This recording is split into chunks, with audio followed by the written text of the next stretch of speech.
Hey everybody, so this is my first video in a series of videos that we're going to do leading into Chattajack. It's 14 weeks into Chattajack, and I wanted to talk today about the inventory of abilities and skills that you need to be successful in a race like Chattajack. So let's look at them one by one.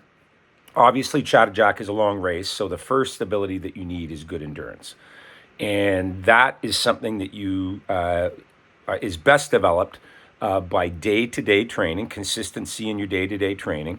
5 to 6 days a week of doing aerobic work. In the off season, it can be land-based work. In the paddling season, it's more on water work. So we're talking low-level work, level 2, 3, longer periods of time, 60 minutes to an hour. You don't need to do a lot of long paddles to build this kind of endurance. You really can't cram for endurance races by doing a few long paddles. It's more important to be consistent in your day-to-day preparation over a longer period of time. However, that said, Chattajack is a long race. It's going to take the winners approximately 5 hours, and it'll take other people up to 8 hours or 8.5 hours to finish. And that being the case, you do need to do some longer paddles as well. Paddles that are in the 3 to 4 hour range. A few of them along the way are really useful, both to continue to build your endurance, but also for you to test your nutrition and hydration, to get used to your pacing, that type of thing. If you can paddle for that long, you can paddle for 8 hours if you're properly fueled. Okay, so if you can do a 4-hour paddle and you can finish it and you can feel strong when you finished, tired but not like dead, then you can do an 8-hour race as well, provided you're fueling properly. Okay, so that's the first thing, endurance, and we'll talk more in more detail about how to train that in the coming weeks. Second thing you need, surprisingly, is speed. Now, you might be asking yourself, well, why do I need top-end speed for a race that's going to last a minimum of 5 hours? The answer is twofold. The first is that there are sections of this race where top-end speed is really important. The start is one of them. The Chattajack starting line is a very crowded starting line, and it really helps if you have the top-end speed to get your nose out in front of others in the first 30 seconds, because you're going to have cleaner water, and that will allow you to then settle into an aggressive traveling pace that you can use for the first 10 minutes. Without as much disruption from wakes from other boards or other craft. There's going to be kayaks on the starting line with you. It can be really messy. And the less you can be in the mess, the easier it is for you to go fast. And the less effort it requires to go fast, because you'll spend less effort balancing. So speed is really important in that sense. You'll also use it periodically in the race, to catch up to a draft train, or to get back on the wash if you've fallen off, and at the finish. But the other reason speed's important is it's the concept of a speed reserve. So let's say that you and I are both paddling, and you can do, your top end is a 4 minute and 30 second per kilometer pace. I'm sorry, I'm Canadian, I'm metric. And my top pace is 5:30 per kilometer. You're a minute faster per kilometer in your top end, okay? So if that's 100%, your max speed, who do you suppose is most likely to have a faster speed that's 60 or 70% of max, right? Remember, your max speed is a minute per kilometer faster than me. Chances are that your traveling speed, 60 to 70% of your max speed, is going to be faster than my max speed if you're a minute faster in your top end. Okay, that's the concept of a speed reserve. It's not a rule. It doesn't always hold, entirely true or true to a particular number or a particular percentage. But 9.5 times out of 10, the person with the faster top end is most likely going to have a faster sustainable speed as well. Okay, so that's the other reason why it's important to train your speed. The next ability is to have a really good threshold speed. Okay, so when we talk about threshold, we're talking about our lactate threshold. We're talking about the point at which you go from working primarily aerobically to switching to anaerobic metabolism to allow you to continue at that pace, right? Your aerobic system's still functioning, but it needs to be supplemented now by anaerobic metabolism in order to keep producing the ATP that allows your muscles to contract so that you can keep going at the pace you're going. So threshold is right at the point between aerobic and anaerobic, and so it's a very hard pace.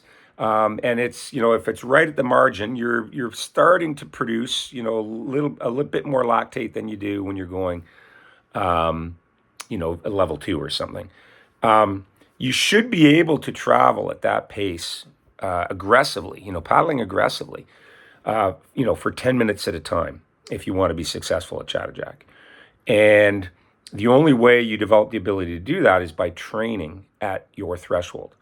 And so, why is it important to be able to paddle for 10 minutes at a time, sort of minimum, at that effort level? At the start of Chattajack, it's really important to get out of the mess, and you can't get out of the mess in 30 seconds.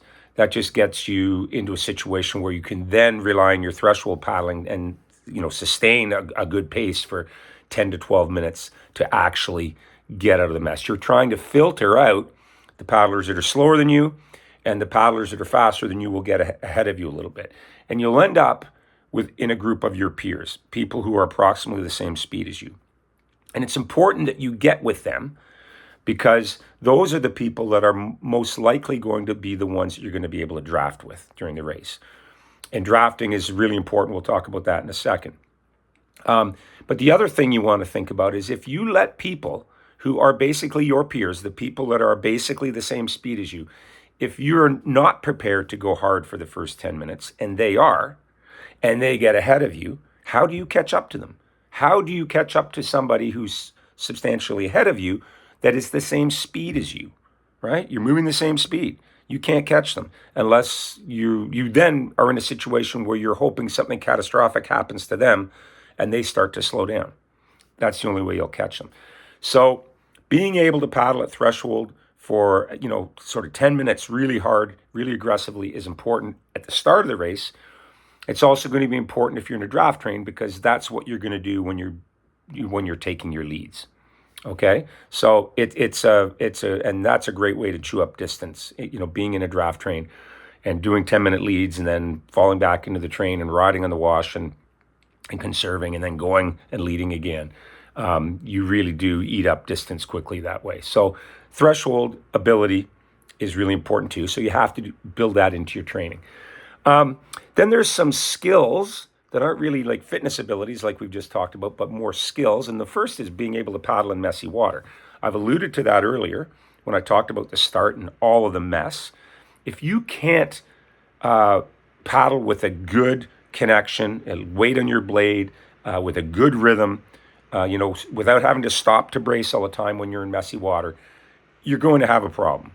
You're going to really struggle at the start of the race, and you'll be struggling at other points in the race as well, because there are places in the race where people will pass you, like some of the faster craft that start later, the outriggers, the surf skis, they'll pass you, and they'll kick up some wake. And if you're not, able to handle that, the wash that comes off their boats, they're too fast for you to draft. So you'll just be, having to deal with their waves as they pass you. If you're not comfortable with that, it's going to cause you to slow down. It's going to cause you to use your legs more to stabilize and balance, and that's going to fatigue them more quickly. It can be a real problem. The other thing is that there's traffic other than canoes and kayaks on the river. There are motorboats. There are sometimes barges and things like that go by, and they kick up a bigger wake. And then there's also wind chop. And so all of that constitutes messy water. And it would be highly advisable for you to do some training in messy water in your build up to Chattajack. We'll talk about that in coming weeks. The next skill, and it's probably the most important one, is drafting. Drafting is hugely important in this race. I've done Chattajack 6 times, and I could never think of doing it alone by myself. I always was drafting with at least one other person taking turns leading, taking turns riding. It's so much easier that way, and it's so much faster. There's so much to be gained by being able to just sit on somebody's wash and rest for a period of time and then take your turn pulling. And so I highly recommend that you try to get some experience drafting. Obviously, it's tough to do if you train alone, but it's really worth it if you can, hook up with some other people, maybe travel somewhere occasionally to paddle with another training group, so that you can practice paddling in a group and drafting. It makes a big difference in a race like Chattajack. We'll talk about this in coming weeks as well. Those are the main abilities and skills that you need for this race. There are others. You need to be sound mentally. You need to be strong mentally so that you can handle the ups and downs that will undoubtedly occur. That will undoubtedly occur in a long race like Chattajack. And you need to be strong enough mentally to deal with them and paddle through them. You need to be on top of your nutrition and your hydration. But these are things that aren't basic paddling skills or basic paddling abilities, fitness abilities. These are more, these they fall into important but other category, the other category. So we'll talk about them in coming weeks as well. Hopefully Victoria and Kirsty, that's their areas of specialty. They'll talk about it. So I want to leave you with that for this week. It kind of gives you a quick overview of things that you need to be thinking of and working on. And we'll talk about all of these things in greater detail in the weeks ahead. Okay? Happy training and happy paddling.